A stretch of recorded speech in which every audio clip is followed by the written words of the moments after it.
Hmm. Think you're ready to be a project manager? Are you solving problems or are you just really kind of reporting them? I want you to stay here today because today we're going to discover the real path forward. You mind if I tell you a short story? I remember I once worked with this amazing, talented project coordinator. We're going to call him Alex. He consistently got overlooked during promotion season. And one day, Alex had the courage, which I respect a lot. He came to me and said, "Hey, do you know why I'm stuck? I've checked all the boxes. I know what I can do in the role of a project manager." And then I asked Alex a crucial question. It was very crucial, and as well as it was critical. I said, "Why do you really want to become a project manager?" Alex paused for a minute, thought to himself. Then he admitted it was mostly about the title, telling people he made it, and let's be honest, the salary.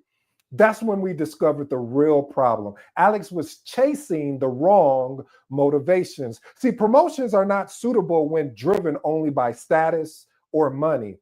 So before you move forward, I'm going to ask you that same question that I asked Alex that day. What is your real motivation for wanting to become a project manager? Because your answer might just change everything. Point number one, challenge your motivation beyond the title of project manager. See, a lot of times we seek promotions solely for the title, the salary increase, and this doesn't really sustain the motivation in demanding a role like project as a project manager. You want to reflect deeply on your true professional ambitions and how this role aligns with your long-term career as well as your personal growth. This is important, family, because a clear, authentic motivation ensures you will be driven, effective, and resilient in times of challenges where you're dealing with project team members or stakeholders, because promotions are not just based on these superficial reasons of yielding of being fulfilled. It's more to it than that, and this is why I want to give you some actionable tips. Honestly, write down 3 reasons why you want to become a project manager beyond the status, the salary, and of course the title. Identify how owning projects align with your personal values, your skills, and long-term career vision. And my last and final actionable tip is discuss your authentic motivation openly with a trusted mentor or manager to validate your readiness and commitment. Point number 2, seek an external mentor or coach. Family, if there's nothing else that you listen to today in today's episode, if you skip over all of these points that we discussed, this one is key. And the reason why is key because an outside perspective can broaden your understanding of effective project leadership. Combining an external mentorship as well as internal feedback enhances your professional growth as well as get you prepared for project management readiness. This is important because external mentors, they're very objective. Only thing they can go off of basically what you're providing with regards to the internal feedback and align it with your organizational expectations. Also, again, like I said, they're unbiased. So you know that they have nothing to gain except seeing your success. So they're actually in your corner, and then they'll help you apply the lessons. And most of all, my favorite is they'll hold you accountable. A lot of people, I'm about to go on a quick rant. So excuse me. A lot of people say they want this thing. They say, "Oh, I want to be a project manager," or, "Oh, I want to go and get this certification." But as they say, as the rubber meets the road and the opportunity shows up for you to go after it, then you start giving excuses. Well, I don't have enough time, or I don't have this, and I don't have this. And most of that is really in your control, but we start looking at all the reasons why we can't achieve or go after something, and then we get so caught up in the problem of everything that we don't have that we miss the opportunities that we do have. Okay, maybe I'm just talking to myself here. I hope that I'm resonating well with someone. Here's my actionable tip. Engage with an external project manager, mentor, coach for unbiased advice, and share your insights from your internal meetings to get that tailored consultation. Point number 3, analyze the project management and the project coordinator job description. I wish somebody would have told me this when I was going after when I was a project coordinator going after a project management role or basically wanting to get promoted, the thing was I never looked at, hey, what are the difference between the roles? I just seen what I seen the project manager doing. I was like, yeah, I can do that. Matter of fact, I'm doing the job now.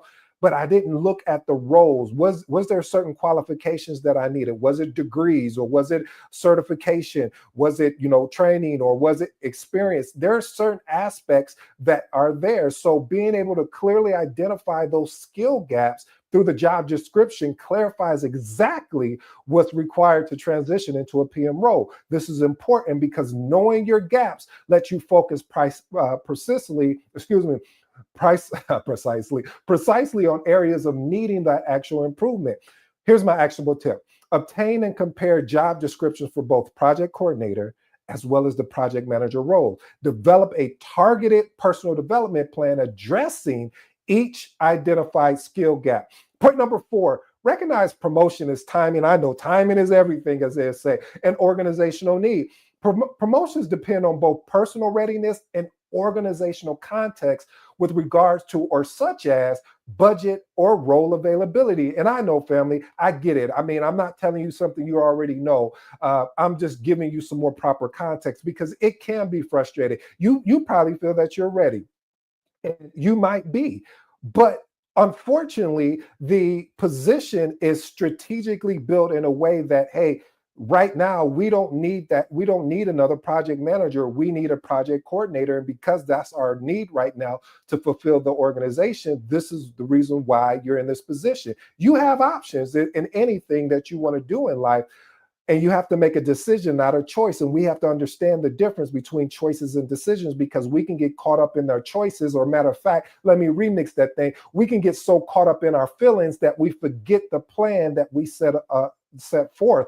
And the plan that we set forth, this is why mentor or coach is important, because they align that plan of which on the direction you want to go. So you won't get caught up in your feelings if something goes left because you have a plan, and a plan that is adaptable to change, because we need to be adaptable at our plans, meaning that, yeah, we may have planned to set out to be a project manager at this role, but however, through our network or connection, someone says, hey, we got a project manager opportunity for once you go in an interview, and maybe that particular situation opens the door for you to have that project management role. Here's my actionable tips. Discuss organizational timelines and opportunities regular with your manager, and remain patient, but be prepared. They always say, if you're prepared, then you don't have to get prepared. You don't like that one? Well, if you're ready, you don't have to stay ready. So position yourself strategically when opportunities do arise. Point number 5, partner with experienced project managers. Having the ability to collaborate closely with a project manager provides hands-on experience and visibility into a project ownership. A lot of times what ends up happening, especially as a project coordinator or individuals that are new to project management, they want to jump right into that project management role and they don't have the hands-on experience. What is the hands-on experience? Well, it's the wisdom that comes with leading projects, meaning that dealing with certain stakeholders, you have to handle them a certain way. Dealing with project team members, you have to handle them a certain way. And this comes with wisdom over time. This is important because direct partnership can and will clearly demonstrate your readiness and desire for promotion. By collaborating with these PMs, you gain firsthand knowledge of their responsibility and you can volunteer to handle some tasks. Let me step back from that real quick. You also have an opportunity to watch that project manager make decisions, and then you can ask questions, probing questions. Well, what was your process of how you came to that particular decision? What made you pivot instead of sticking with the plan that you particularly had? These are questions you can have that you can go and experiment with, because it doesn't mean anything to listen to the information and don't do anything with it. Just like in today's episode, I continue to press upon you that it's important that we not just listen, we go ahead and experiment to see how it fits us and see where you can make some tweaks to even be better than that project manager you're learning from. Here's my actionable tip. Family, you want to be extremely transparent. People don't mind assisting you on your journey to becoming a project manager, but nobody likes being misused. So if you ask for help, Be specific about what the help that you need and be transparent about your goal of actually wanting to be a project manager. Point number 6, identify leadership scenarios. Project management is all about leadership. I don't care what project it is. This is why I always laugh all the time when I'll see a particular role, or I'm coaching someone on a particular role. I'm like, I don't even care what the role is, because leadership is always going to be the foundational principle. How can I influence? How can I inspire someone that does not report to me to do a task that we need to get done? How can I bring a organization that a cross-functional teams together and not operate in a silo manner? Because collaboration in anything that you do in life is always going to be more fruitful than something where I go off into my corner and I work by myself and you go off in your corner and then we come back together. Yeah, sometimes that's required. But what if you missed a blind spot? I always share this story. Before there was actually these things in your mirror where you can see where your blind spot was. This is why it was always good to have a passenger. Why was that, you ask? Well, see, it was good because what ends up happening is they could let you know that someone was in your blind spot. Nowadays, we forget that even as a seasoned project manager, I still have blind spots. So just imagine as someone that is a project coordinator or someone that's transitioning into project management, those blind spots are even bigger. So being able to have a leadership ability to actually take what you're learning and experiencing, this enhances your credibility and visibility. And then you are allowed to showcase your initiative and your ability to guide others. This is what it's all about. Can you guide someone? Can you lead someone? I'm not talking about the title meaning that there's a separation between management and leadership. Now, I know in the title it is project manager, but we're really project leaders because we most of the time don't have direct reports, as I stated. So here's my actionable tip. In your project plan, I'm not talking about a schedule, you want to be able to create a clear, like what does this look like for me? How am I going to be able to move towards my goal closer, and start writing down some actionable tips. Point number 7, formally request recognition for your efforts. You know, my mom would always say, son, a closed mouth don't get fed. And I was like, well, that's profound. If we unpack that, what she was saying is that sometimes you have to be your own cheerleader. Sometimes you have to put in your own vote. So without formal acknowledgement, your contributions can become invisible. You may be doing the job extremely well. However, no one is noticing because maybe they're just like, oh, well, they're moving on to the next thing. So this is important to get recognized for your contributions are crucial evidence during a promotion review. Here's my actionable tip.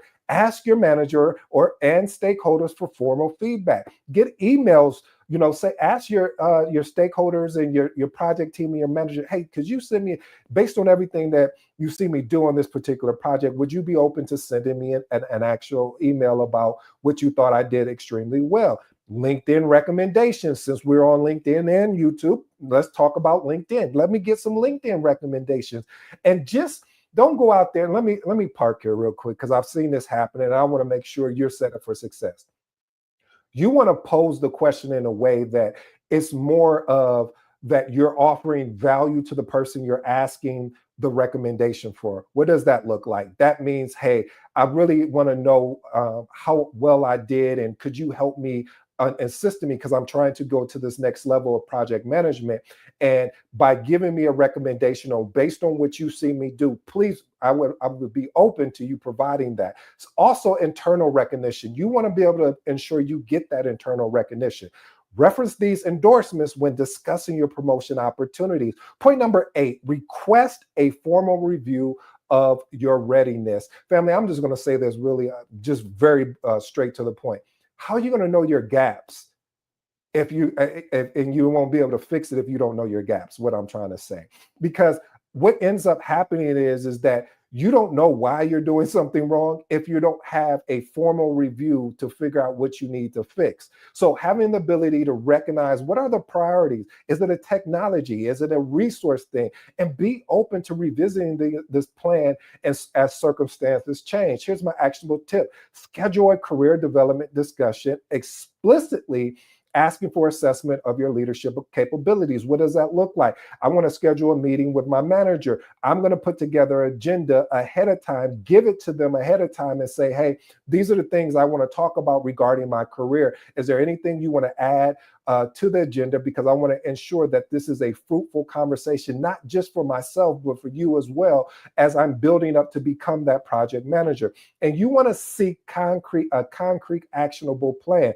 Because just think about it. If you put together an actionable plan from that meeting that you had, when it comes to performance reviews, or when it comes to that promotion, you got all the things that was said that you needed to work on, that all you need to do is shift it and put it in a document. And we start talking about, hey, how am I getting to this next position? Point number 9, improve your project communication skills. If leadership is number 1, I have to say communication is number 2. I talk about it in the book, The Magnetic Project Manager. Communication is key. How do you communicate? If we go to an executive meeting, are you going to go into all the details about your projects and talk about this? Will you be able to answer the questions that executives are asking you? And if you don't know how to answer them, are you going to just make it up on the fly and then you end up getting caught? Now you lose the respect of the executive. You lose the respect of yourself because you thought, oh, well, if I could just make up some stuff, they would believe me. No, if you don't know the answer, say, hey, I just don't have enough information right now to answer that effectively. Would you be open to me sending you a response within the hour? I would respect that. Any executive definitely would respect that. And if any executive is listening, chime in and tell me what you think about that. Again, weak communication skills can reduce your perceived readiness. Strong communication is essential for PM effectiveness. How can I improve my communication? Regularly volunteer to write project updates, emails, reports, give updates, and deliver concise, clear, and verbal updates during meeting. Point number 10, regular engage with stakeholders. Stakeholders in your project team are the core of what you do here. Coordinators who avoid direct stakeholder interaction remain invisible to decision makers. You need to be looked upon as a decision maker. And how you do that is you build trust, rapport with stakeholders to establish your credibility as a future PM. Here's my actionable tip, family. Take initiative by scheduling stakeholder check-ins, gather their requirements, addressing their concerns directly, and then going back to your project manager as well as your manager. And this is a more proactive approach, because what's going to happen is you want to be able to go to your project manager and say, hey, I met with John, I met with Sally. This is what they said. This is the feedback that we received. This was my recommendation to actually address that particular feedback. What are your thoughts? I'll leave you with that. Family, this is my final advice, and I appreciate you taking the time to spend with me as long as you have. You've learned some critical strategies here today to finally shift from being overlooked to becoming a clear choice for promotion. But listen, let's be clear. Insight alone won't get you there. Only action. Action will. So here's my 3 closing items, and then I'll send you on your way. Challenge your motivation. Are you truly committed to leadership responsibilities, or are you chasing a new job title? Reflect on what you want to be as a project manager and focus on growth, not just prestige. And clarity, if we know anything, clarity definitely builds longing success. Number 2, seek an external mentor or coach. It's always important to have an outside perspective. This fast tracks your development and keeps and holds you accountable. See, what makes people have this success a lot of times is the accountability. You made a commitment. You didn't say I was interested. You said I made a commitment that I want to get the PMP. You made a commitment that you said I want to be a project manager. Now you have a mentor or coach holding you accountable for the thing that you said you wanted. The last and final one is request a formal readiness review. Take control of your career, because nobody's going to take care of your career better than you can. So take control of your career trajectory and be proactive, not reactive, of getting that formal feedback exactly where you stand. Listen, family, I want to tell you this. I want to ensure that you have an opportunity to make sure you get that project management promotion and make it a reality. So here's what we're going to call action time. What is action time? Action time is basically 3 things.